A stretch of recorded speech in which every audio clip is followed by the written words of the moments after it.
Espírito, Espírito, que desce como fogo, vem como em Pentecostes e enche-me de novo. Glória a Deus, que coisa boa. Hoje, no meu vídeo, estou falando sobre o continuismo. Por que eu sou continuista? Porque não sou cessacionista, ok? Poder pentecostal, ó, vem nos inflamar, também nos renovar, ó vem, ó chama divinal, teus servos batiza. Que coisa boa, né? Lembrando aí dos hinos, né, que falam aí dos dons do Espírito Santo, da presença gloriosa do Espírito Santo.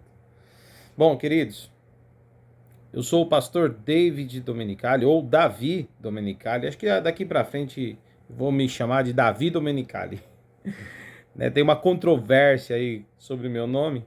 Muitos amigos me chamam de Davi, né, pastor Davi, outros me chamam de pastor David, e aí vai.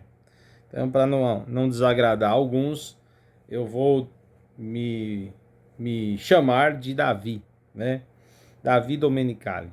Sou pastor titular da Igreja Batista Fraternidade, uma igreja continuista, ok? O que significa ser continuista?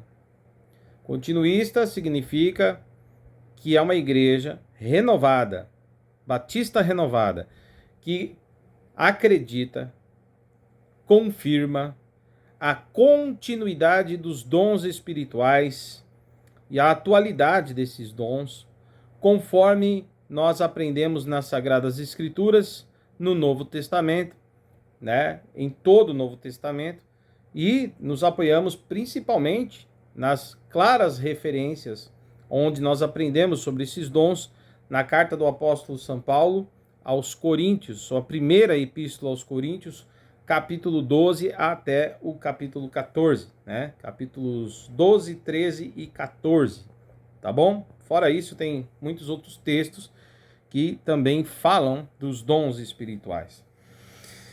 Há uma discussão se os dons espirituais continuam ou não. E esse questionamento é levantado por aqueles que são cessacionistas. Cessacionista, o nome já diz. Eles acreditam que os dons cessaram. Veja, eles não negam, o cessacionista não nega a presença do Espírito Santo. O cessacionista não nega a pessoa do Espírito Santo.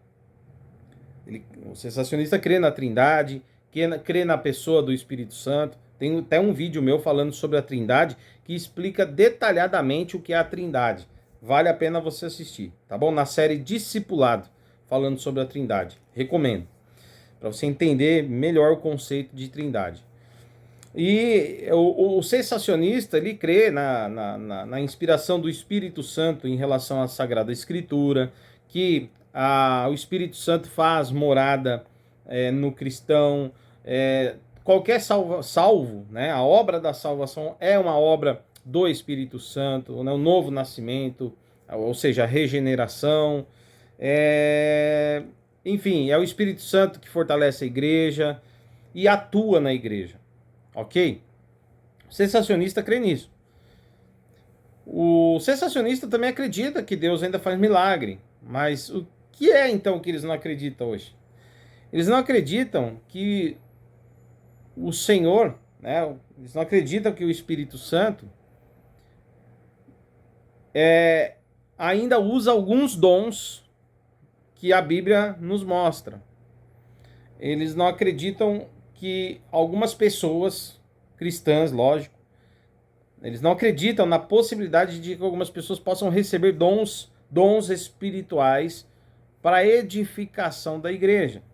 Por exemplo, o falar em línguas. Eles não acreditam que uma pessoa pode falar em línguas. O cessacionista não acredita, por exemplo, que alguém pode receber especificamente, uma pessoa recebeu o dom de orar por pessoas e em vários momentos muitos serem curados através da sua imposição de mãos ou das suas orações. Uma pessoa que tenha aí, por exemplo, o dom de milagres, de cura. O sensacionista não crê nisso. Ele não crê nos dons da revelação, que Deus pode te dar uma revelação, falar, dons de profecia também. Eles não creem que alguém pode receber de Deus uma mensagem, ser totalmente envolvido pela presença do Espírito Santo, e o Espírito Santo colocar palavras na boca dessa pessoa e ela levar uma mensagem para alguém. Eles não acreditam nisso, que isso é possível. Eles não acreditam que alguém pode ter constantes visões também, ou revelações de Deus para falar sobre alguém ou sobre alguma coisa, algum fato. Bom, queridos, e o que é que eles alegam? O que é que eles alegam? Eles alegam que esses dons espirituais, os sensacionistas alegam isso, que os dons espirituais estavam na igreja, na vida da igreja, porque o Novo Testamento ainda não tinha a Bíblia. Entendeu? Porque o cânon das Escrituras, certo? Ou seja, a completude, né, do Novo Testamento ainda não estava pronta. Lembrando que o último livro a ser escrito do Novo Testamento é o Apocalipse, que fecha o cânon, né? O cânon é uma palavra que nós usamos para dizer que um livro ou uma quantidade de livros são inspirados pelo Espírito Santo, portanto, são palavra de Deus, autorizada, ok? A revelação de Deus, né? Porque é inspirado pelo Espírito Santo. Também tenho vídeos falando sobre sola escritura, vídeos falando sobre o cânon das escrituras, tá? Só você olhar no meu canal, você vai achar vários assuntos assim. Não sou youtuber, sou pastor evangélico e direciono esses vídeos normalmente para alunos, né, que estudam com a gente, ou para membros da nossa igreja, pessoas que vão chegando e vão nos conhecendo melhor, e vídeos para quem tem interesse. Então a ideia minha não é ficar ganhando like, explodindo, é levar informação para você, tá bom? Informação concisa de quem é pastor atuante, pastor de igreja, e não um aventureiro só de internet, tá bom? Bom, pessoas, irmãos e irmãs em Cristo. Mas se você quiser se inscrever no canal, tá? Dá um joinha aí. E compartilhar o vídeo me ajuda também a divulgar e a ampliar o meu trabalho, tá? Bom, então o sensacionista, ele acredita que quando o cânon das escrituras, o cânon, ficou pronto, ou seja, o último livro terminou de ser escrito, que é o livro de João, ou a carta da revelação, né? Epístola da revelação, que João escreveu, o Apocalipse, por volta do ano 100, mais ou menos. Alguns estudiosos falam que foi no ano 98 depois de Cristo, outros falam que foi no ano 100 ou até 102 depois de Cristo. Eu não vou entrar nessa questão, porque é mais ou menos ali perto desse período, ok? E também não sou adepto aí do texto crítico, né? Aonde muitas pessoas dizem que o Apocalipse foi escrito só lá para o século 2 ou 3 e que seriam as tradições, né? As pessoas que ouviram os ensinamentos de João, depois foi passando de boca a boca, depois a igreja resolveu registrar as revelações que João teve. E foi então escrito, né, registrado posteriormente, depois da morte de João. Eu não vou caminhar por aí, queridos, porque é um caminho também muito subjetivo, e eu prefiro, independente se foi a tradição que registrou depois do que João falou, ou se o João escreveu de punho, é de João e acabou. Então é do apóstolo João, pronto. Então eu fico com a tradição que é mais ortodoxa, né? Que vai dizer que foi o próprio João que registrou, ou um assistente dele que registrou aquilo que ele ditou pessoalmente. Ok, amados? Então, o Novo Testamento começa com o Evangelho de Mateus, certo? São 27 livros do Novo Testamento, certo? E termina com o último livro escrito o Apocalipse de João. São os livros canonizados pela igreja. Mas que lá no século II, essas cartas, esses livros, já circulavam em todas as igrejas. Ok? Então eles já tinham a partir do século II, eles já tinham o cânon das escrituras, eles já tinham, né? Até Atanásio, ele chega a fazer uma lista do cânon antes do concílio de Cartago, desculpa, falha minha aí, Cartago, tá?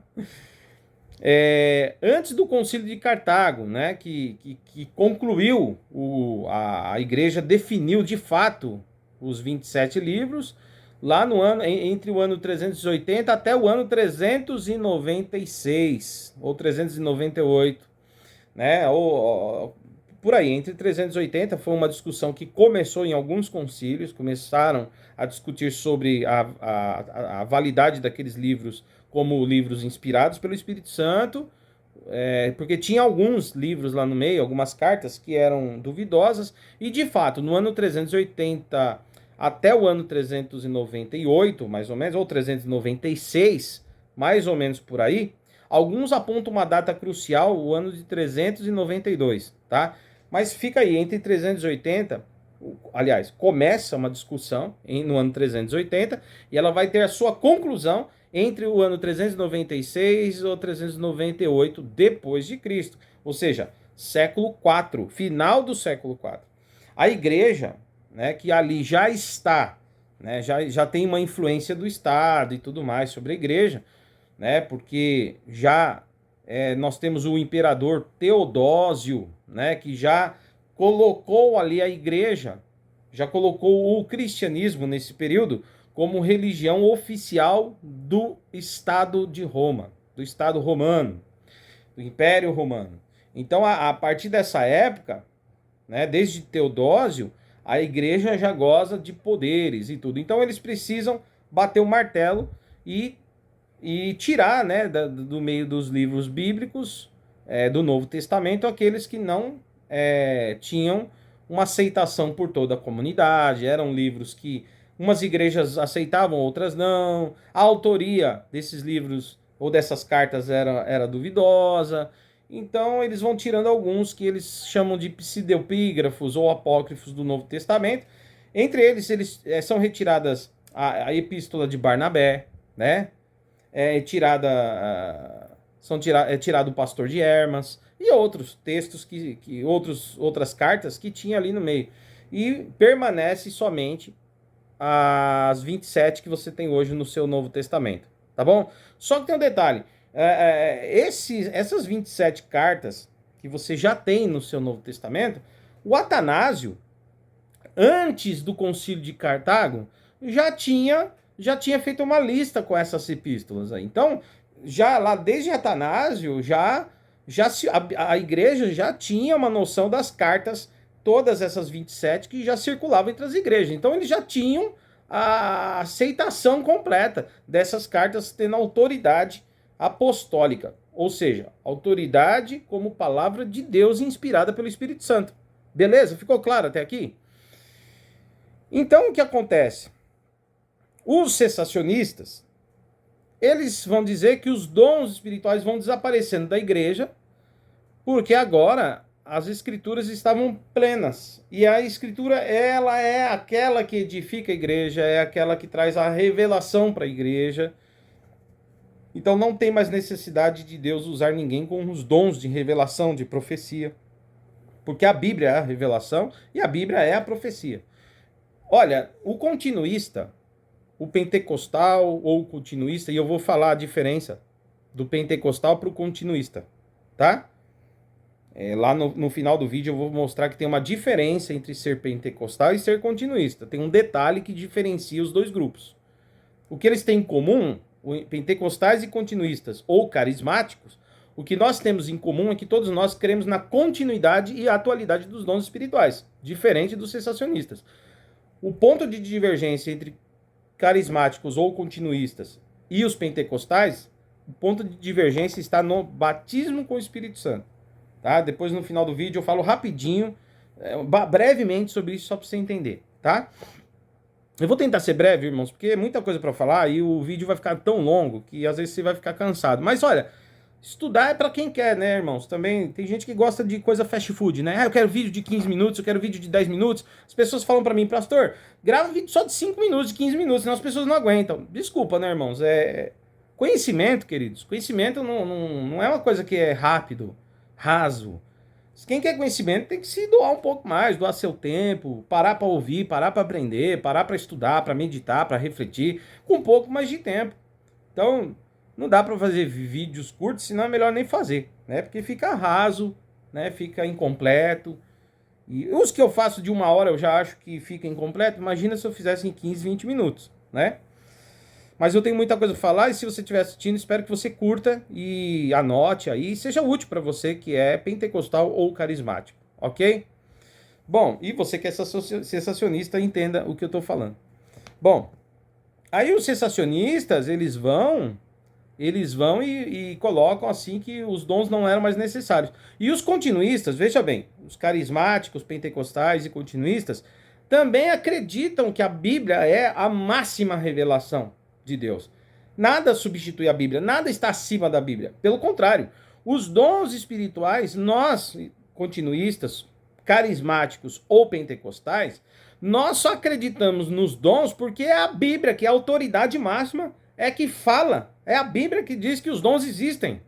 Se a Bíblia não dissesse que os dons existem, queridos, nós também não acreditaríamos. Só acreditamos porque nós temos a Bíblia também como palavra de Deus, inspirada pelo Espírito Santo, e ela é para nós, carismáticos, a fonte de toda a revelação de Deus, de todo o ensino de Deus. E é a Bíblia que nos diz que os dons espirituais existem. Beleza? É por isso que nós cremos nos dons, porque temos a Bíblia como nossa regra de fé e prática. E cremos que toda vez que alguém está pregando, guiado por Deus, com texto bíblico, a Bíblia aberta, com a autoridade de Deus, ali está um profeta de Deus, todo pregador, que está no altar do Senhor, no púlpito, ou dentro, ou então na rua, ministrando, pregando, evangelizando, ali está um profeta de Deus, porque está pregando as profecias contidas nas Escrituras Sagradas. Então, nós continuistas cremos que a palavra de Deus é a revelação máxima, é a palavra de Deus revelada aos homens e é também a profecia para as nossas vidas. Ok? Ninguém discute isso. Tanto que todas as práticas pentecostais, todas as práticas carismáticas ou continuistas devem ser analisadas pela Bíblia. E se alguma delas for reprovada pela Bíblia, essas práticas devem ser condenadas e imediatamente extintas da igreja. Isso tem que ficar muito claro, beleza? Bom, então vamos ver o seguinte. O continuista, o cessacionista, o que diz que o dom cessou, ele usa um texto que eu acho incrível. Eu acho assim... eles usam o testemunho histórico, eles falam, o testemunho da história nos mostra que os dons sumiram, os dons desapareceram. Aí eles usam isso em favor deles, para acreditar que desapareceram porque o cânon estava completo. Ou seja, uma dedução do cessacionista. Não tem um só texto bíblico que afirma que os dons cessariam. Não tem. O que tem é o testemunho da história, segundo eles, que os dons espirituais desapareceram da igreja e o que restou foi a Bíblia e a tradição. Nada mais. Muito bem. E eles pegam um texto, quando eles querem tentar argumentar, eles pegam um texto que eu acho... é um texto absurdo para tentar encaixar numa hermenêutica ou fazer uma exegese. Uma exegese tão... assim, irmãos, eu acho assim incabível para essa interpretação, no meu ponto de vista. Tá? O que eles dizem?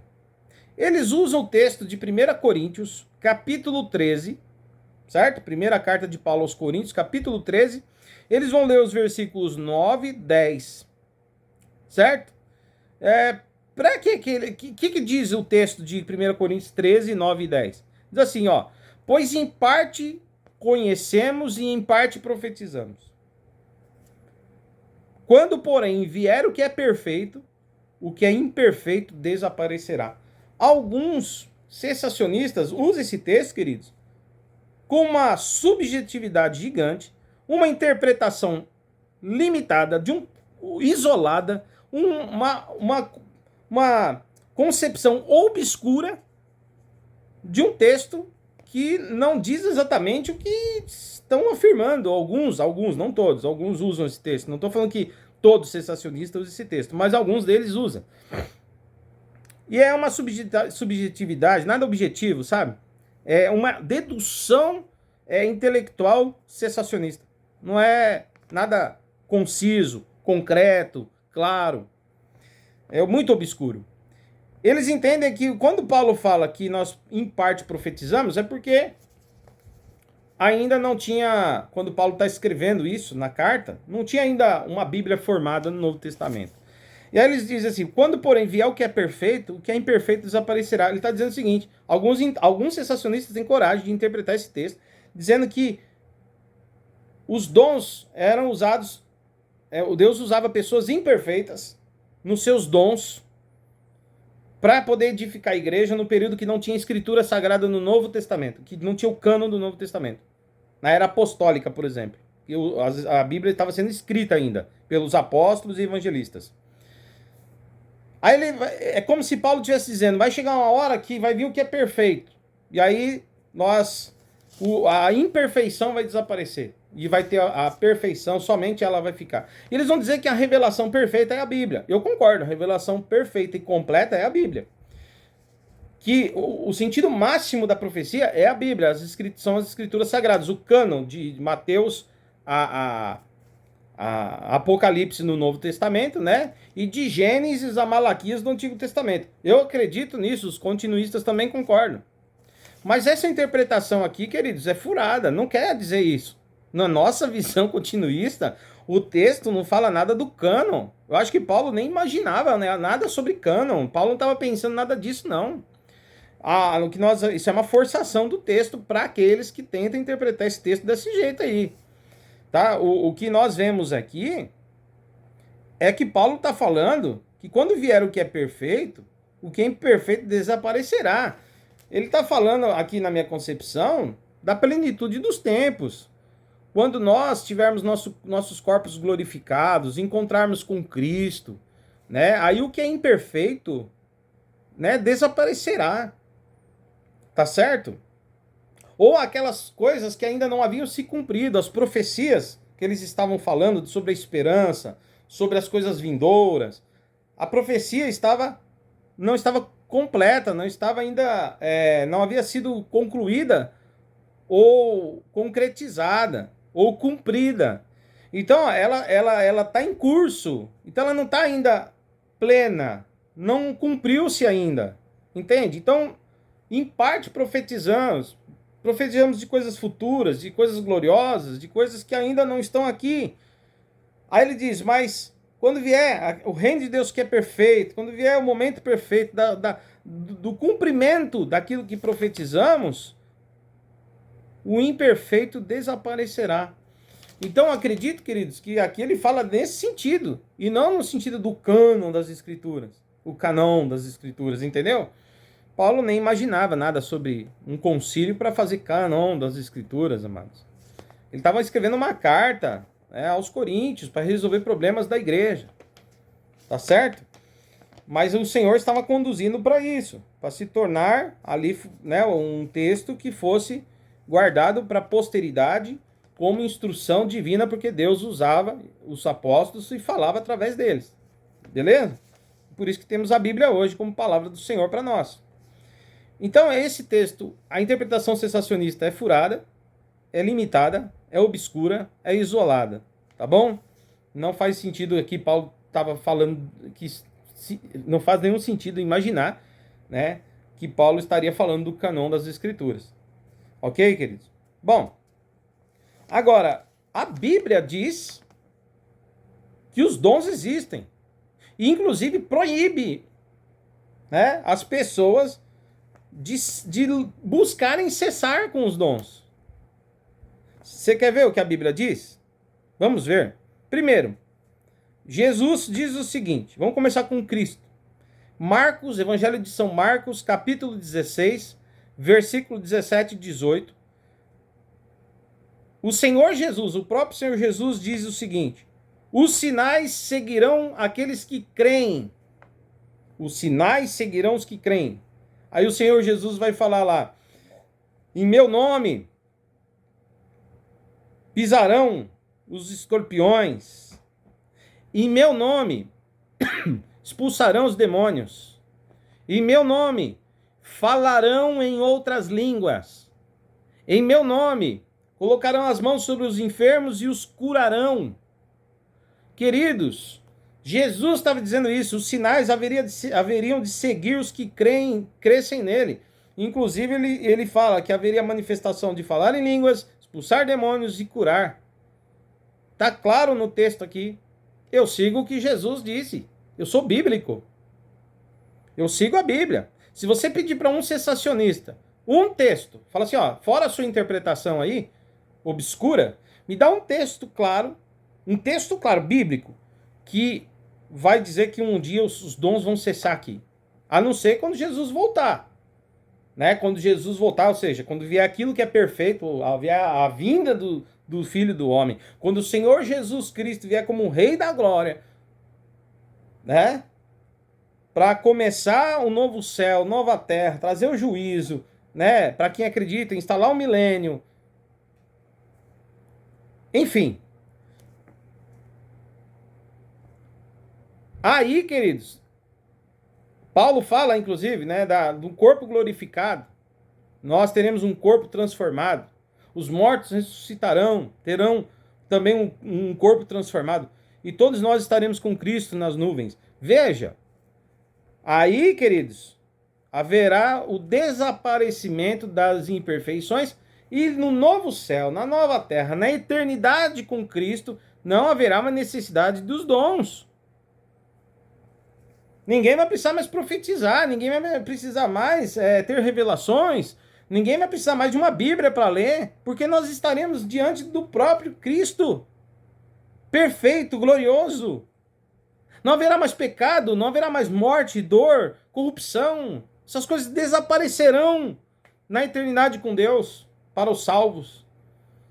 Então não haverá mais necessidade, não vai ter mais ministério pastoral. Quem é pastor vai ser pastor aqui nessa terra. Você entendeu? Não haverá mais liderança disso, liderança. Nós seremos um povo na presença do Senhor. Agora, os mistérios de como será e o que faremos na eternidade, aí já não. Essa revelação não nos foi dada. Inclusive, lá nós teremos a plenitude também desse conhecimento. Tá certo? Então, enquanto estamos na terra, a manifestação dos dons nas nossas vidas não anula a revelação das Escrituras. Não anula o poder das Escrituras, querido. Os sensacionistas ficam fazendo uma disputa. O que eu quero dizer é que a Bíblia, por ser palavra de Deus, ela nos dá autoridade de que podemos falar em línguas. É a Bíblia que testifica que podemos colocar as mãos sobre os enfermos e curar, ter dons de visão, revelação, profecia. É a Bíblia que diz isso. Dons de curar. Então a Bíblia, ela autentica. Ela que dá autenticidade às manifestações. Ok? A gente olha na Bíblia, palavra de Deus revelada, regra de fé e prática de todo cristão. E pela Bíblia nós aprendemos que os dons existem. E por isso nós os cultivamos. A Bíblia mostra que o Espírito Santo é tão real que ele não está preso nas páginas da Bíblia. Mas a Bíblia mostra que ela é tão inspirada que quando você lê lá, os sinais seguirão os que creem, em meu nome falarão em línguas. E daqui a pouco você olha para o lado e vê um cristão cheio da presença de Deus e começar a falar em línguas, você diz, caramba, as Escrituras se cumprem. O Espírito Santo que inspirou essa palavra, esse livro sagrado, para falar das verdades de Deus, nós podemos ver que são palavras proféticas, porque elas se cumprem na vida dos que creem. A manifestação do falar em línguas é o cumprimento profético das Escrituras, que falam que os sinais seguirão os que creem, no nome do Senhor falarão em línguas. Quando nós vemos alguém com dom de curar, ou expulsando demônios, se cumpre o que o Senhor Jesus disse nas Escrituras. Ele disse e Marcos registrou. Marcos registrou o que Jesus disse e é profético. palavra profética. Os sinais seguirão os que creem. Então, a Bíblia, ela se cumpre na história, queridos. A palavra revelada se cumpre nas ações. Ok? Então, quando alguém está curando, expulsando demônios, falando em línguas, é o cumprimento da palavra de Deus revelada que diz que isso aconteceria com a igreja. Até o fim dos tempos nós queremos assim. O Espírito Santo está aqui, queridos. O Espírito Santo está aqui, sempre esteve aqui, conosco, habita em nós, foi derramado sobre a igreja. E é Ele que dá dons aos homens. Amém? E a Bíblia, a palavra de Deus nos revela isso. Então não tem nenhum texto que o cessacionista tem para te dar, querido. Então seja feliz por ser um continuista. Tá? O Jesus disse então que os sinais seguiriam, o próprio Cristo disse isso.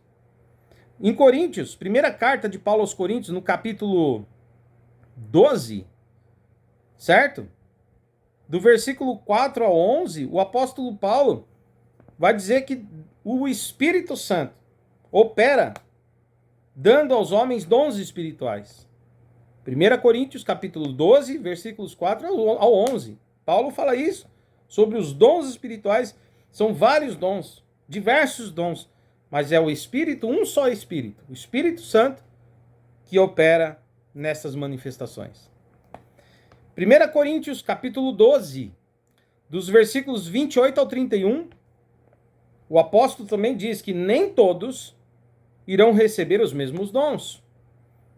O apóstolo Paulo, repito, 1 Coríntios, capítulo 12, versículo 28 ao 31, diz que uns terão dons para curar, outros serão apóstolos ou pastores, outros teriam dons de falar em línguas, outros teriam dom para interpretar essas línguas, outros teriam dom de cura, eu já falei aqui, né? Mas nem todos.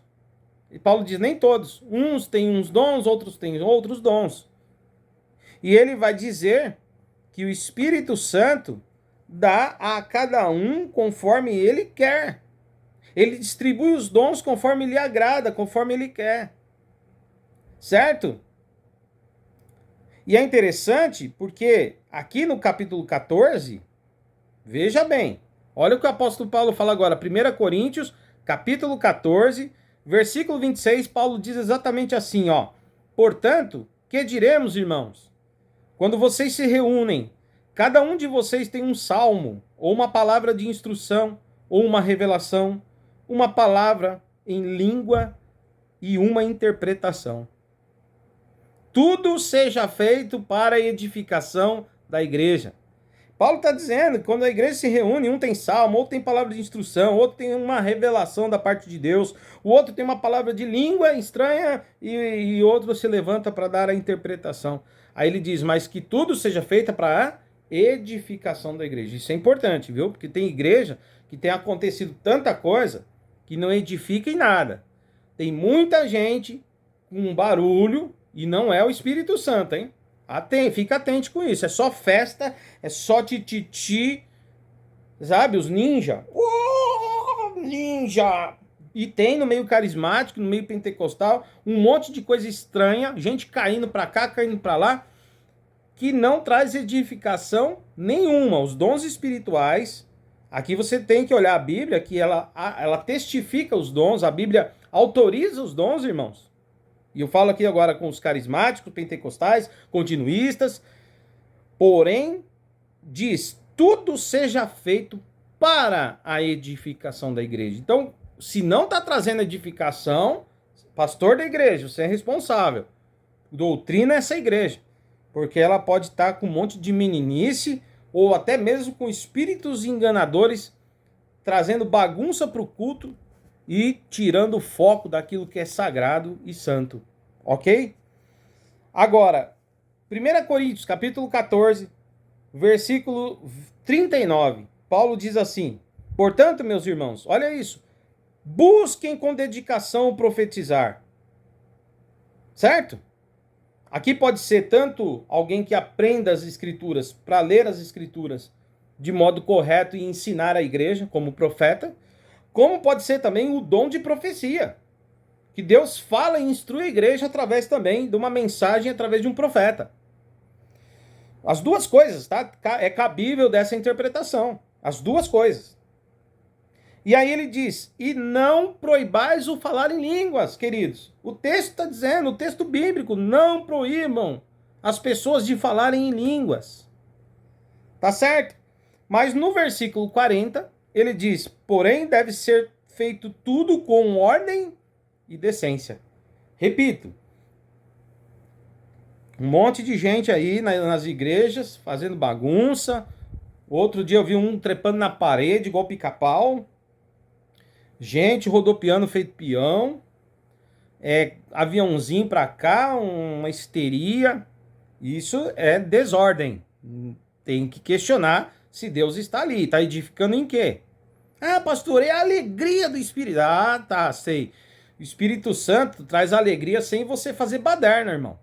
A alegria do Espírito Santo na tua alma é o gozo da salvação. É a alegria de saber que você é um salvo, que teu nome está escrito no livro da vida.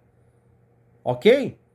Agora, não é para proibir falar em língua, não é para proibir o dom de profecia, não é para proibir revelações. Tudo deve ser ouvido e julgado. Porém, se não edificar a igreja, corta. E se não tiver ordem e decência, for uma bagunça assim generalizada, corta, pastor. Porque você não sabe o que você está lidando dentro da igreja. Tá certo? Mas você vê que a Bíblia, então, em momento nenhum, no Novo Testamento, sensacionistas, meus irmãos sensacionistas, me deem um texto que seja claro, não aquelas interpretações exegéticas, aquelas exegese, que está mais para uma exegese, né? Que vocês muitas vezes procuram no texto tentando explicar algo que é obscuro, subjetivo. Eu quero um texto claro. Não tem um texto claro. Mas eu tenho texto claro que os dons existem e não é para proibir. Tô dando para vocês agora. Tá certo?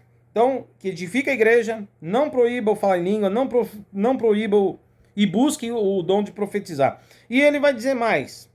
1 Tessalonicenses, Paulo escreve a outra carta aos Tessalonicenses, primeira epístola aos Tessalonicenses, capítulo 5, versículo 19, diz assim, não apaguem o espírito. Algumas traduções dizem, não extingais o espírito, né? Não apaguem o espírito. Aqui seria algo como não se oponha à obra do espírito. Lógico que o Espírito Santo é soberano, o Espírito Santo é poderoso, quem é que vai se opor, não é? Mas tem muitos que tentam, sim, irmãos, negar, se opor, né? Criticar. Então, Tessalonicenses, Paulo escreve, não apaguem o Espírito, não se oponham à obra do Espírito Santo. E aí ele vai dizer no versículo 20, 1 Tessalonicenses 5:20, não tratem com desprezo as profecias. Versículo 21, mas ponham à prova todas as coisas e fiquem com aquilo que é bom. Viu, irmãos? Tem que pôr à prova. Igreja aí, eu volto a dizer, movimento do reteté. Reteté. Você vê aí um monte de gente, e o fogo, põe um forró lá, né? Nada contra o forró, mas vamos lá. É assim que faz mesmo, né?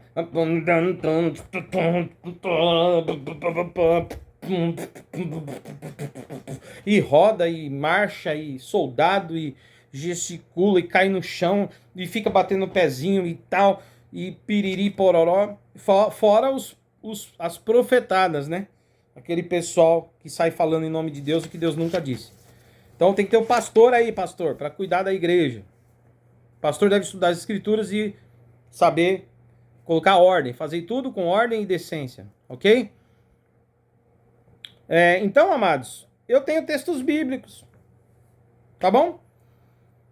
Aí o sensacionista, ele parece que quer diminuir o poder do Espírito Santo no Novo Testamento. O sensacionista quer diminuir. O sensacionista, ele quer dizer que agora a gente fica só com a revelação das Escrituras, que tá certo, ter a revelação das Escrituras acima de tudo. Eu volto a dizer, a gente só crê nos dons espirituais e só fazemos essas coisas na igreja, quando Deus quer fazer através de nós, porque a Bíblia diz. Se a Bíblia proibisse, ou dissesse para não fazer, ou não dissesse nada, talvez nós não estivéssemos fazendo. Mas a própria Bíblia Sagrada diz que os que creem nisso viveriam esses sinais. É isso que a gente faz. E o sensacionista acha que lá no Antigo Testamento, quando a vinda do Espírito Santo sobre alguém era transitória. O que é transitória? O Espírito Santo não havia sido derramado em Israel, como foi derramado na igreja.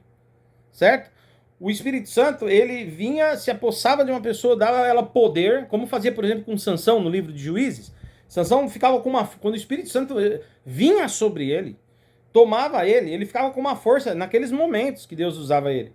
Ele ficava com uma força fora do comum. E aí ele tinha poder para arrebentar um portão da cidade, arrancar as trancas com o portão e tudo, e sair carregando por quilômetros o portão da cidade. Um portão que pesava toneladas. O Sansão, sozinho, com uma queixada, ele mata mais de 300 homens, inimigos.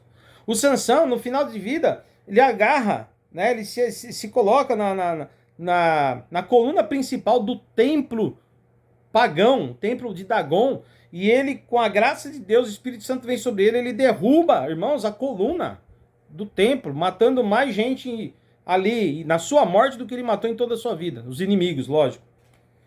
Nós estamos falando também aqui na ideia de matança em outra época, tá, irmãos? No Novo Testamento, nós temos uma outra dinâmica, e ali o Antigo Testamento era uma outra época, uma outra visão de mundo, uma outra cultura, ok? Bom, mas você vê que o Espírito Santo fazia um negócio extraordinário, e nem habitava no camarada, era transitório, vinha e voltava, tomava e esvaziava. Olha isso, enchia e esvaziava. E aí, queridos, fora a Sansão, nós temos relatos de outros milagres extraordinários. Você pega o profeta Elias e o Eliseu, tá lá registrado no livro de Reis. Se você ler 1 Reis, 2 Reis, você vai ver a história desses profetas, o Elias e o Eliseu. Rapaz, Elias orou e Deus fez cair fogo do céu. Elias orou e não choveu, depois ele orou e choveu. Elias orou e um garoto foi ressuscitado, queridos. O Eliseu também, Eliseu orou e um garoto foi ressuscitado. Fora outros milagres que Deus usou esses dois homens para fazer. Isso porque o Espírito Santo não habitava neles, era transitório. Aí vem o sensacionista e diz que no Novo Testamento não pode ter dons espirituais, não. Irmãos, dá a impressão que agora que o Espírito Santo habita em nós, porque Jesus disse sobre o Paráclito, né, que é o Consolador, Ajudador, Amparador, falando sobre o Espírito Santo, em João capítulo 14, versículo 17, no Novo Testamento, o apóstolo João está registrando o que Jesus falou, e Jesus prometeu que quando ele fosse para o Pai, ele rogaria ao Pai e o Pai enviaria o Espírito Santo. E ele vai dizer o seguinte, que o Espírito Santo iria habitar em nós, queridos. Não é mais transitório, agora nós nos tornamos templo do Espírito Santo, casa de Deus, morada de Deus, da presença de Deus. E agora nós vamos fazer menos milagres? É isso que lá no Antigo Testamento aconteciam coisas incríveis. E no Novo Testamento não vai acontecer nada, nenhuma manifestação. Aonde estão com a cabeça os nossos irmãos sensacionistas? Quase incrédulos do poder e da manifestação do Deus vivo. E mais, indo contra as Escrituras. Porque Jesus disse, vocês farão as obras que eu fiz e farão maiores ainda, porque eu vou para o meu Pai. Oh, aleluia, tô até com vontade de falar em línguas aqui agora. Sério mesmo, mano. Tô pregando, eu não tô nem dando estudo, tô pregando aqui. Meu Deus. Atos 2 se cumpriu. A descida do Espírito Santo em Atos capítulo 2, no dia de Pentecostes, amados. E os discípulos foram cheios do Espírito Santo e vieram sobre eles, foi manifestado neles, 2 dons. Falar em línguas e também a profecia. Começaram a falar em línguas e a profetizar. E o que é que se cumpriu na vida deles? Se cumpriu a palavra profética do Antigo Testamento, registrada em Joel, livro de Joel, capítulo 2, que diz assim, olha o que diz o profeta Joel, capítulo 2, versículo 28. E depois disso, derramarei do meu espírito sobre todos os povos. Os seus filhos e as suas filhas profetizarão. O quê? Profetizarão. Os velhos terão o quê? Sonhos espirituais da revelação, terão sonhos. Os jovens terão o quê? Terão visões. Visões, queridos. Revelações. Até sobre os servos e as servas eu derramarei do meu espírito naqueles dias. Ou seja, ele está dizendo o seguinte, não é só mais um grupo que eu vou usar como antigamente, no Antigo Testamento.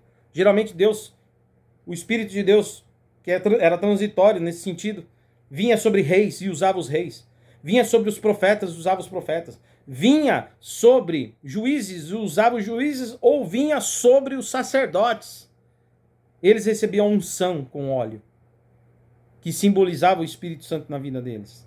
Lá no Antigo Testamento. O Novo Testamento não é mais unção de óleo na cabeça de ninguém, não. Agora é na cabeça de todo crente, no coração, na alma, na vida, no corpo inteiro de todo crente. É o derramar do próprio Espírito Santo. Ele foi derramado em Atos 2 sobre toda a carne. Todo aquele que crê recebe o Espírito Santo. Amém, amados? E ele diz, olha, homens e mulheres, aleluia, as irmãs sejam cheias do Espírito Santo aí na igreja, Batista Fraternidade, tem irmãs aí que creem no poder de Deus, são servas do Senhor, sim, instruídas pela palavra, mas que vivem o relacionamento e as manifestações reais do Espírito Santo. Dê lugar, aleluia, para agir o Espírito Santo. Oh, glória! A igreja não anda sem a presença do Espírito Santo. A igreja não avança. A ação do Espírito Santo é necessário, irmãos, nas nossas vidas. Oh, glória a Deus! Temos toda essa promessa e às vezes as nossas incredulidades, os nossos protocolos querem nos segurar para não vivermos aquilo que a igreja dos primeiros séculos viveu. Imagina o que era viver na igreja do tempo apostólico, demônios sendo expulsos, pessoas aleijados se levantando, aleluia, cegos vendo, mudos falando, surdos ouvindo, oh glória a Deus, pessoas falando em língua, profetizando na vida dos outros, alguém tendo visão, irmão, Deus me deu uma visão aqui agora, o negócio era tremendo, irmãos. A Bíblia diz que o Espírito Santo é real, que ele não deixou de ser Espírito Santo, e o seu poder não diminuiu. O que aumentou foi a nossa incredulidade nas promessas da palavra de Deus. Que Deus nos ajude, em nome de Jesus, irmãos.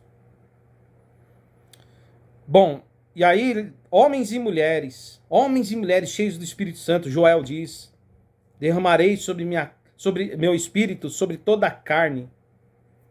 Filhos e filhas profetizarão, homens e mulheres. Tá vendo? Os velhos terão sonhos, os jovens terão visões. Ele está falando de gente idosa, gente nova, gente jovem, gente adulta, todos Deus quer usar.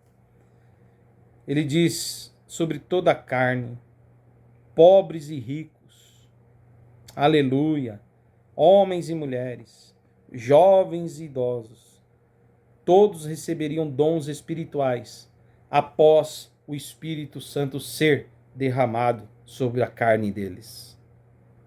O Espírito Santo é derramado sobre toda a carne. Nos últimos dias derramarei o meu Espírito. E qual é a consequência do derramar do Espírito? O Espírito Santo que agora está em nós nos dá dons para a edificação da igreja, para o crescimento da igreja e para o bom combate da fé. São armas espirituais para combatermos o bom combate. Amém, amados? Então eu falei para você tudo aqui da Bíblia. Agora eu vou para uma segunda parte falando do testemunho histórico dos primeiros séculos, tá? Eu vou começar, tem tantos aqui para eu começar, mas eu vou falar sobre alguns aqui, tá? Eu vou começar aqui primeiro, eu vou começar aqui falando do Orígenes, tá? Orígenes, irmãos. Orígenes, ele viveu por volta do ano 240. Aí já é século 3, tá? E sabe o que Orígenes escreveu? Numa das suas obras, Orígenes mesmo, que era um bispo da igreja, do século III, 200 anos depois da morte dos apóstolos. Ele escreveu assim, ó: ainda hoje se conservam os traços daquele Espírito Santo, que foi visto em forma de pomba. Os cristãos expulsam os demônios, curam diversas doenças e veem também alguns acontecimentos futuros pela vontade do Verbo. O Verbo aqui é Cristo. Orígenes falou isso aqui. Século III. Como é que o sensacionista diz que não existe testemunho histórico, irmãos? Que isso, irmãos? Antes de Orígenes, viveu o Justino, o filósofo, lembra? Justino Mártir. Do ano 100 até o ano 65, mais ou menos, ele viveu. Do ano 100, desculpa, ao 165. Mais ou menos foi essa época aí. Ele estava familiarizado, irmãos, com os dons miraculosos do Espírito Santo.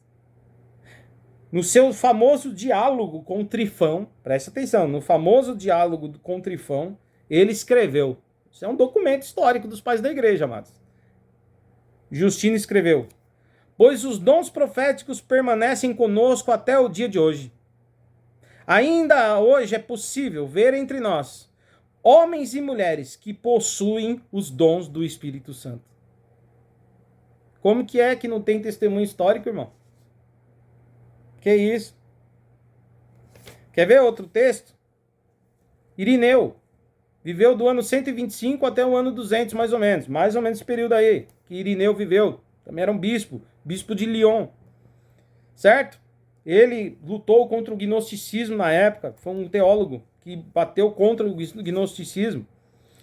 E ele, nas suas falas, é evidente que ele via e cria nos dons do Espírito Santo. Era algo que acontecia na vida da igreja do seu tempo. Irineu escreve assim, olha só: os mortos ressuscitaram. Os crentes falam em línguas. Então ele diz que os mortos ressuscitaram e os crentes falaram em língua. Outro que fala dos dons espirituais é o Tertuliano.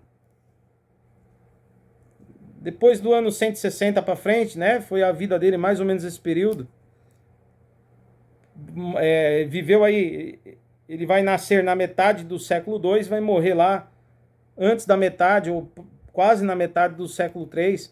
E o que Tertuliano que trouxe para nós o entendimento, né, sobre a Trindade, que criou, né, o termo, né, Trindade. Tertuliano que ensinou também a fazer o sinal da cruz, né? O que Tertuliano escreveu? Ele foi um pastor, né, um presbítero em Cartago, certo? E era um líder e um apologeta na igreja ocidental. O que é que ele disse, queridos? Né? No seu tratado sobre a alma, ele escreve um texto, né, uma obra, que é o Tratado sobre a Alma. E nesse Tratado sobre a Alma ele escreve: visto que reconhecemos os dons, nós também fomos dignos do dom profético. Certo? No mesmo tratado, páginas adiante, ele vai dizer que tinha uma mulher na sua congregação que tinha diversos dons, entre eles o dom da revelação. Isso aqui, querido, que eu estou falando para vocês é da era patrística, dos pais da igreja, depois da era apostólica. Certo? Então, o Tertuliano também vai escrever para Escápula, certo?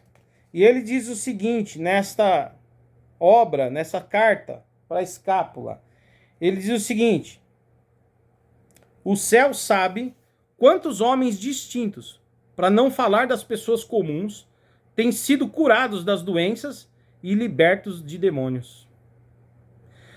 Tertuliano também escreve contra Marcião, o herege. Na sua obra contra Marcião, queridos, ele fala também sobre a sua crença nos dons sobrenaturais e no falar em línguas. Tá certo? Então, a gente vai ver que o Tertuliano, como os outros, como Orígenes, né? Eles acreditavam, Tertuliano, Orígenes, Irineu, né? Esses que eu já, Justino, eles acreditavam e testificaram destas coisas nos séculos 2 e 3. Quer ver? Outro que viveu no século 3, o Novaciano. Novaciano, ele foi um pastor da igreja de Roma. E ele teve uma controvérsia com o Cornélio, que era o bispo de Roma. Por conta disso, ele se afastou da igreja. Se afastou e começou um movimento, irmãos. E aí, esse movimento ganhou força na área oriental do Mediterrâneo e na área do norte da África. E nesse movimento, irmãos, havia muitas manifestações, certo? O Novaciano tem um documento que ele escreve sobre o Tratado da Trindade. E nesse tratado ele vai falar sobre os dons sobrenaturais do Espírito Santo. Né? Para ele, nessa carta, por exemplo, ele fala que o Espírito Santo é a fonte da vida e da ordem da igreja. E aí ele relata experiências de cristãos com curas, milagres e línguas estranhas. Certo? Então, ele também é um outro nome aí que aparece. Sabe o outro que aparece no século III? O Cipriano. Nasceu no final do século II e viveu no século III.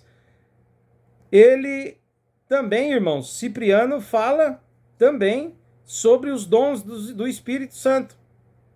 Ele lia Tertuliano, ele lia as obras de Tertuliano, né? E ele lia as obras de Tertuliano, ele via Tertuliano como um mestre para ele, certo? E ele fala de dois eventos. Ele faz uma comparação. Ele fala da regeneração e da recepção do Espírito Santo. Para Cipriano, assim como lá na criação do mundo, quando Adão foi criado, o Adão nasceu, Deus fez Adão, né? Fez a carne, o corpo, né? Da terra, do pó da terra. Gênesis capítulo 1, capítulo 2 fala da criação, da formação do homem. O Cipriano compara isso ao novo nascimento. Que quando o homem nasceu da carne, né? Deus fez ele, nasceu da carne não, nasceu ali das próprias mãos de Deus, né? Deus fez o homem, criou o homem. Deus soprou nele o Espírito para gerar nele vida. O Cipriano diz que na regeneração nós nascemos de Deus, nascemos de novo. E é soprado, derramado sobre nós o Espírito Santo para vivermos essa nova criatura. Uma comparação bonita, né? E aí a gente vê então que esses homens falaram, né? E testemunharam sobre questões ligadas ao Espírito Santo. Amém, amados? Tem muito texto, eu estou com muitos textos aqui nas mãos, certo? E tem um autor, o Cecil Robeck, ele escreve um dos seus livros que Orígenes afirmava a oração em línguas, que existia oração em línguas. E dizia-se que havia nesse tipo de oração um benefício na qual o Espírito Santo intercedia intensamente por quem orava diante de Deus. Tá aqui, irmãos. Né? Então tem autores. Olha só, tem um outro historiador, né? É o James Ash, né? Ele vai dizer que todo historiador carismático concorda que a institucionalização da igreja, quando a igreja começou a ganhar poderes com o Estado, começou a se misturar com a política, muitos interesses políticos e muitos homens carnais começaram a entrar na igreja. Tinha os bispos sinceros, mas tinham muitos aqueles que viam benefícios nos cargos, porque agora a igreja tem, ela vai ganhando poder, vai ganhando status, e ser um bispo a partir do século IV para frente, ser um bispo da igreja, da metade do século IV para frente, parecia vantajoso. Então, infelizmente, irmãos, muitas pessoas que não tinham dons, que não eram pastores de verdade legítimos, começaram a assumir igrejas. Como hoje, nós temos muitas pessoas que não têm o dom pastoral, não têm a visão pastoral, não recebeu de Deus aquele chamado e estão fazendo a obra de Deus por aí. Tem. É o que vai gerar o quê? Vai gerar heresia, vai gerar uma igreja fria, carnal. Tá certo? E aí o James Ash vai dizer que a institucionalização da igreja foi acompanhada pelo esmorecimento dos dons carismáticos.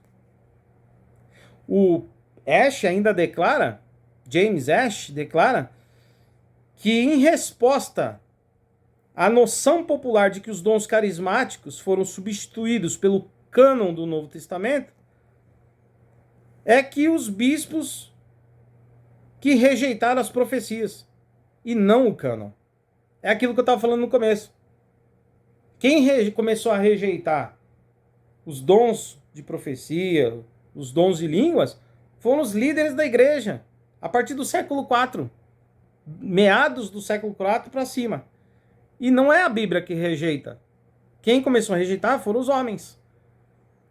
E é interessante que o Orígenes, queridos, o Orígenes, ele vai dizer, né, algumas coisas relacionadas à carnalidade.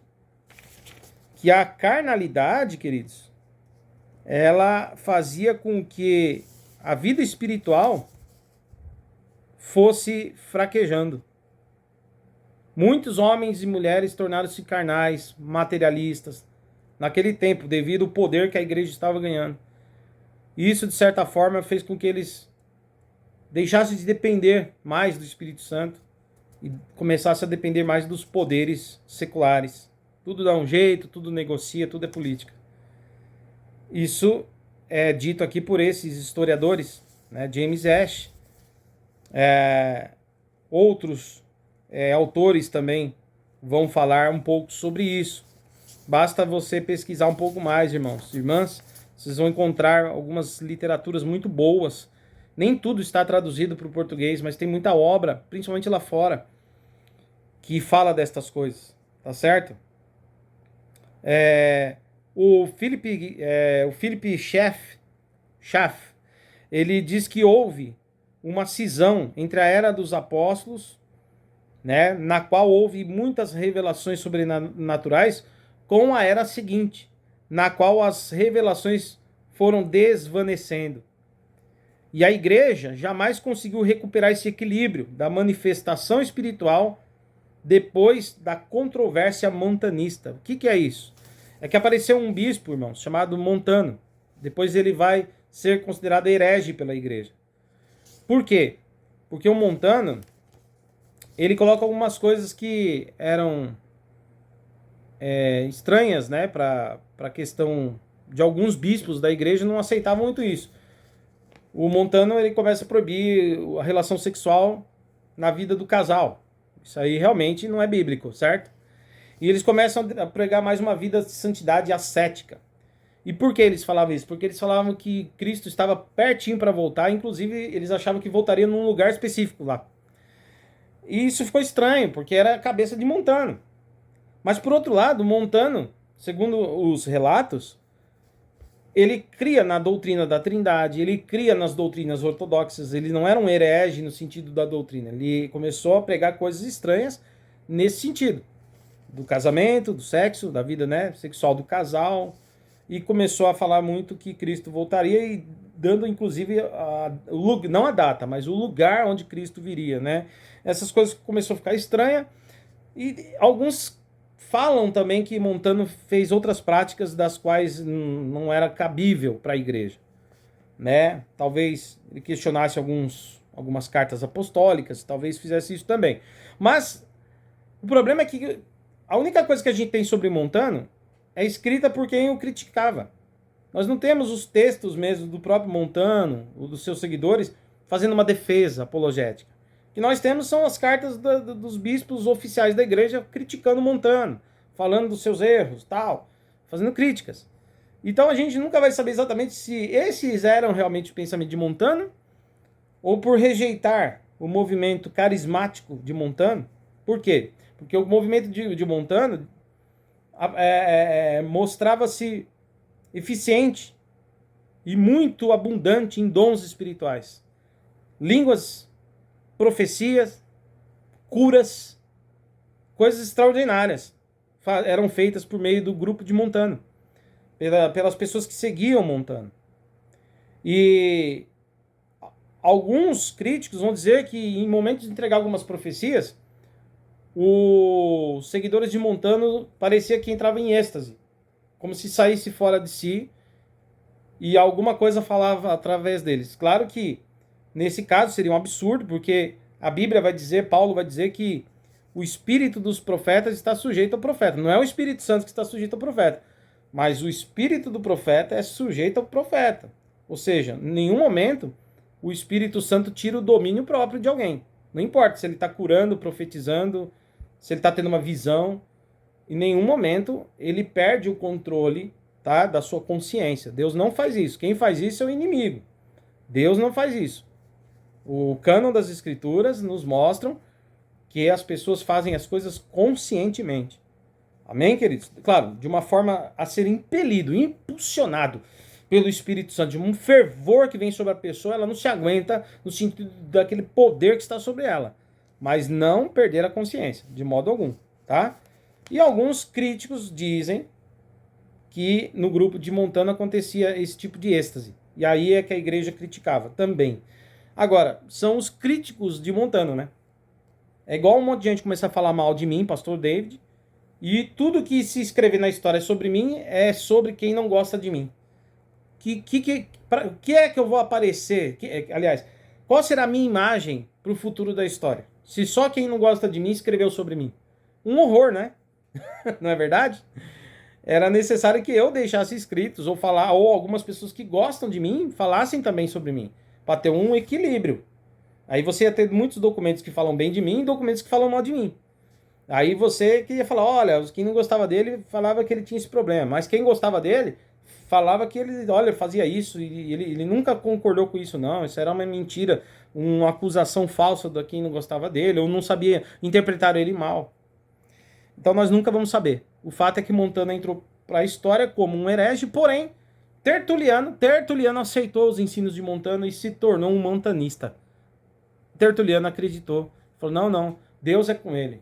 E ele não nega a Trindade, não nega as Escrituras no sentido dos ensinos condizentes com a fé cristã. Então, qual o problema? Se ele não nega as doutrinas fundamentais. E Montano recebeu Tertuliano, os montanistas, né, receberam Tertuliano entre eles, tá? E Tertuliano, então, foi também aí um montanista, tá bom? Bom, acabou sendo, né? Eu encerro aqui, tinha muita coisa para falar ainda, mas só para vocês... tinha muita coisa, queridos, eu tenho aqui na minha mão muita coisa para falar, tá? Sobre essas questões, mas o fato é que lá no final do século IV, né, a igreja vai dizer que o montanismo era uma heresia, porque não estava em conformidade com aquilo que a maioria dos bispos acreditava, e os bispos estavam declaradamente, como que eu posso dizer? Estavam certos de que não era mais para falar em língua, nem profetizar, e não era mais para nem falar língua, nem profetizar, nem ter visões, que essas coisas não aconteciam mais. E esse ficou sendo a visão oficial da igreja por um bom período. Só na Idade Média depois, lá na frente, é que algumas coisas vão começar a acontecer de novo, né? E aí vão abrindo algumas exceções e começa aquela história de ter os santos canonizados, né? Os que fazem milagre ou vivem milagre se torna santo. Ele não é uma pessoa comum, não é para todo crente. Se faz milagre, ou tem visão, ou tem alguma coisa extraordinária, ou cura alguém, se torna santo canonizado. Quando o catolicismo ele ganha essa estrutura como é que eu poderia dizer, né? Uma estrutura mais complexa, né? Que foge totalmente daquilo que a Bíblia mostra, que homens e mulheres comuns, todos, qualquer um, sem título, podia ser cheio do Espírito Santo, falar em língua, profetizar e curar doentes, enfermos, etc. Com os dons que Deus dava para quem quisesse. Não era para todo mundo, mas era para quem Deus quisesse, independente do cargo, função ou título que tivesse na igreja. E ainda hoje deve ser assim, né? Tem gente que é pastor e nunca fala em língua, não tem visão de nada. Mas no meio da igreja tem pessoas que têm dons de falar em línguas, tem outros que têm o dom de interpretar, tem outros que têm visão, tem outros que têm revelação, profecias. E essa é a vida da igreja e deve ser preservada assim, sem forçar, para que não hajam entre nós falsos profetas. Amém, queridos? Porque darão conta de suas almas diante do juízo do tribunal de Deus. Então, cuidado com a meninice, porque ela pode custar caro, tanto para você, que brinca com as coisas de Deus, como para aqueles que não têm discernimento para entender que é Deus falando ou não falando. Tá certo? Eu vou encerrando. Esses livros, irmãos, essas coisas que eu falei para vocês, elas podem ser encontradas, primeiro, qual é a fonte aqui desse estudo para você? Vamos lá, vamos às fontes? Primeiro, Bíblia Sagrada, a revelação completa de Deus, palavra de Deus revelada, nossa regra de fé e prática. Ela é que me autoriza a crer na continuidade dos dons. Outros livros que vão agora, a partir dos textos bíblicos e do testemunho histórico, confirmar a vida carismática da igreja. O livro Conhecendo os Pais da Igreja, do Brian Lifton, certo? Pela editora Vida Nova. O livro 2000 anos de cristianismo carismático, de Ed Wright, o Ed Wright, da editora Carisma. O livro Por que Sou Continuista, de Sam Storms. Também os Dons Espirituais, de Sam Storms, pela Vida Nova. O Dom de Profecia, do teólogo sistemático Wayne Grudem, pela editora Carisma. O livro Paulo, o Espírito e o Povo de Deus, do grande hermeneuta e exegeta Gordon Fee, pela editora Vida Nova. Sola Escritura e os Dons da Revelação, de Don Godlin, pela editora Carisma. Eu só dei esses daí porque são os livros que eu consultei para fazer esse vídeo para você. Você pode pesquisar, comprar esses livros, mergulhar neles, vai ser uma bênção para a tua vida, e você pode pesquisar muito mais a fundo, que tem muito mais material. Pena que não tem mais ainda, né? Porque muita coisa ainda não chegou para nós em língua portuguesa. Mas que Deus abençoe a igreja, renove os dons espirituais, que você cultive os dons espirituais, mas que você não force ter dom espiritual. Não seja um farsante, porque isso vai... Pessoas que se passam por pessoas espirituais no sentido de ter dons e manifestações vão pagar caro, irmãos, porque com Deus não se brinca, não se zomba com as coisas sagradas de Deus. Mas se Deus te tocar, te encher, te dar dons, na Igreja Batista Fraternidade você é livre para exercer esses dons com ordem e decência, sendo observados sempre através das Escrituras e também para a edificação da igreja com ordem e decência. Amém, amados? Para finalizar, qual a diferença entre carismático e pentecostal, né? Ou continuistas e pentecostais? Os pentecostais, eles alinham, né, a ideia de que depois da conversão, que é para eles o batismo no Espírito, existe um segundo batismo, que é o batismo com o poder do Espírito, batismo com o Espírito Santo, que é aí que a pessoa começa a falar em línguas. E o sinal de que alguém recebeu esse poder, esse batismo com o Espírito Santo, é a evidência de falar em línguas. Então, toda pessoa que eles acreditam que tem o Espírito Santo, que não só tem, mas que recebeu o poder do Espírito Santo, esse batismo de poder, tem que falar em língua, que é o sinal que autentica que a pessoa recebeu esse poder. baseado em Atos 2. Só que tem um problema, irmãos. Atos 2 é uma língua diferente de de 1 Coríntios 12. Atos 2 é uma língua humana. Isso mesmo, é o Espírito Santo que concedeu aos homens que falassem línguas de outros idiomas. Tanto que em Jerusalém era dia de Pentecostes, e gente que era judeu, pessoas vieram de todos os cantos, né? Vieram de Roma, vieram das cidades gregas, vieram da Etiópia, África, vieram das Arábias. Veio gente de todo lado para celebrar a festa, porque eram judeus convertidos. E quando chegou lá, o Espírito Santo foi derramado sobre a vida daqueles homens, e eles começaram a falar línguas na língua das pessoas daquelas terras. Alguém começou a falar em arábico, ou árabe. O outro começou a falar na língua africana, das coisas de Deus, quem era Cristo. É isso mesmo, profetizar sobre Cristo no idioma do visitante. Outro começou a falar em latim, né? Outro começou a falar nas línguas gregas, as mais enraizadas. E isso espantou as pessoas que ali estavam, porque eles ouviam as coisas de Deus na sua própria língua, no seu idioma. E eles ficaram sabendo que aqueles homens que falavam eram homens ali da Galileia, simples, que jamais saíram dali para ter conhecimento dessas línguas. E eles então ficaram impactados com aquilo, ouviram a pregação de Pedro e se converteram. 3.000 almas aceitaram Jesus e foram batizadas, segundo o relato de Atos dos Apóstolos. Mas 2 textos, pelo menos 2 ou 3, também falam da evidência do falar em línguas naqueles momentos.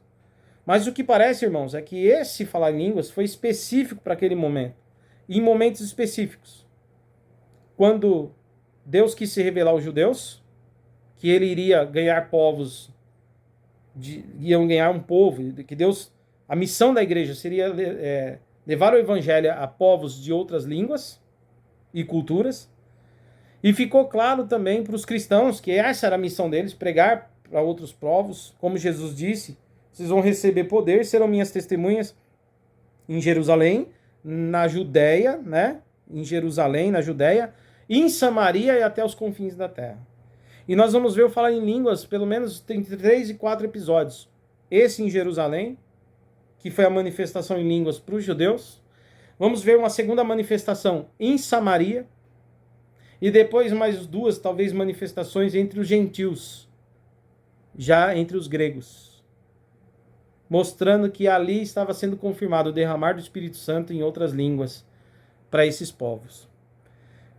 Depois disso, Paulo não fala mais dessa evidência. Paulo, nas suas cartas, não fala de nenhum tipo de evidência de falar em língua. Paulo não fala isso. E nem fala de um segundo batismo.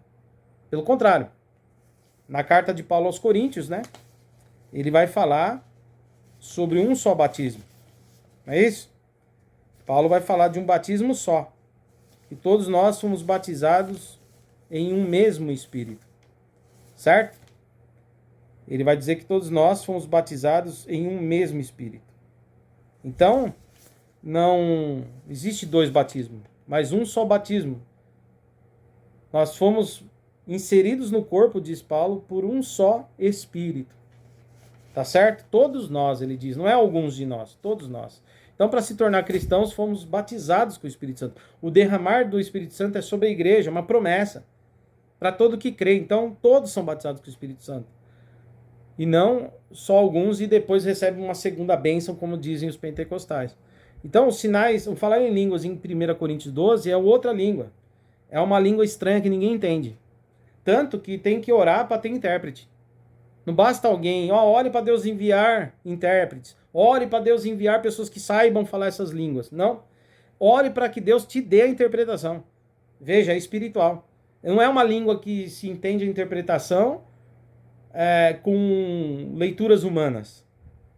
Para entender as línguas de Coríntios 12, 1 Coríntios 12, aquelas línguas que Paulo está falando, as línguas estranhas à humanidade, línguas espirituais, Paulo está dizendo, ore para que Deus também dê o dom para interpretar. Porque só um dom espiritual para poder interpretar e entender uma língua espiritual. Amém, amados? E aí ele diz, quando não tiver intérprete, a pessoa fala baixinho com ela mesma, porque ela está se edificando. e não edificando os outros. Mas quando tiver intérprete, ela fala e o intérprete fala as coisas de Deus através da boca dela. E aí edifica a igreja. Amém, amados? 1 Coríntios, do capítulo 12 ao 14, você pode ler e analisar essas coisas que eu estou te falando. Ok? Bom, então, Atos dos Apóstolos fala do batismo com o Espírito Santo e esse sinal inicial para essa ocasião. Para Deus revelar entre os judeus, entre os samaritanos e entre os gentios, que ele estava dando um sinal de que ele estava com a sua igreja. Depois disso, nada mais aconteceu. Então, não é uma obrigação esse falar em línguas, como evidência. Assim pensa o continuista. Para o continuista, todos são batizados com o Espírito Santo na conversão. Mas depois disso, Deus, se quiser, como ele quiser, o Espírito Santo, como ele quiser, ele derrama os dons, ele dá os dons àqueles que buscam, àqueles que creem e àqueles a quem ele quer dar. E aí pode ser dom de língua, pode ser dom de cura, pode ser dom de profecia, pode ser dom de maravilha, etc, etc. E as autoridade divina também para expulsar demônios. Amém? É isso. Então eu sou continuista, ou carismático, se você quiser me chamar assim, não tem problema. Eu só não sou pentecostal nesse sentido do batismo com o Espírito Santo. Tá bom? Porque senão nós criamos duas categorias de crentes. Os crentes são salvos, mas não têm o poder, né? São mais ou menos. E tem os crentes salvos que receberam o poder. E eu acho que não existe isso. O que existe são crentes salvos e cada um recebeu um dom diferente do outro. Uns falam em línguas, outros não. Uns vão curar enfermos, outros não. Uns vão ter visão, outros não. Uns vão ter revelação, outros não. Uns vão dar interpretação, outros não. Uns vão ter sonhos espirituais, outros não.